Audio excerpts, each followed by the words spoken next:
поселке городского типа. Up to 3,000 people lived in the village of Cherkaske in Donetsk region before Russia's full-scale invasion of Ukraine. Here you can see the results of shelling by the occupants. Everyone was at home at the time of the attack.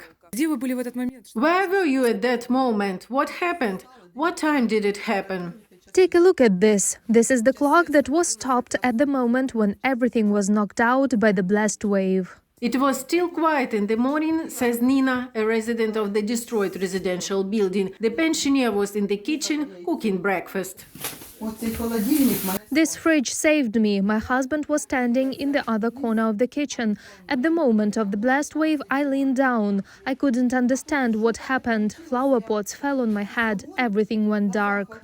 Locals do not understand the reason for such a heavy shelling by the occupants, because there were no Ukrainian soldiers neither in this residential building nor in the village itself. There were ordinary civilians in the two-story building.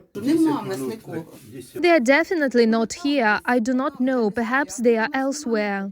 After a direct hit by a Russian missile, part of the residential building can collapse any moment.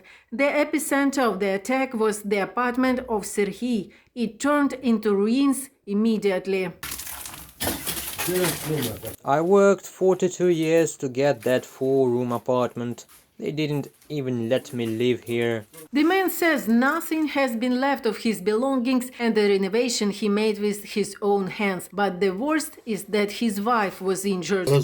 She has a broken collarbone, broken elbow. At home, she screamed that she couldn't see anything. We didn't understand if she would be able to see in future. Was she taken to Dnipro city hospital? Yes, they first took her to Slovyansk.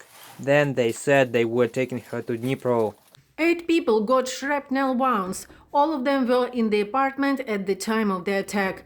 Tatiana says she was lucky that in the morning she was feeding newborn kittens that she was hiding in the basement. Well, I take care of animals as a volunteer. My husband was in the kitchen. I was in the basement.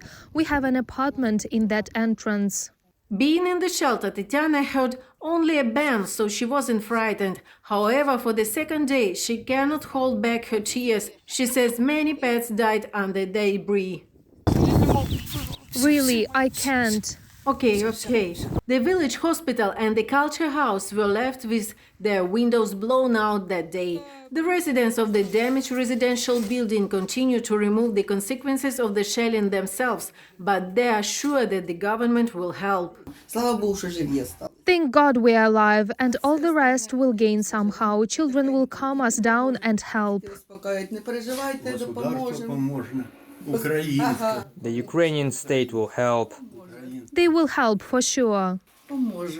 Reported by Olena Shustova, Olena Hramova, UATV News.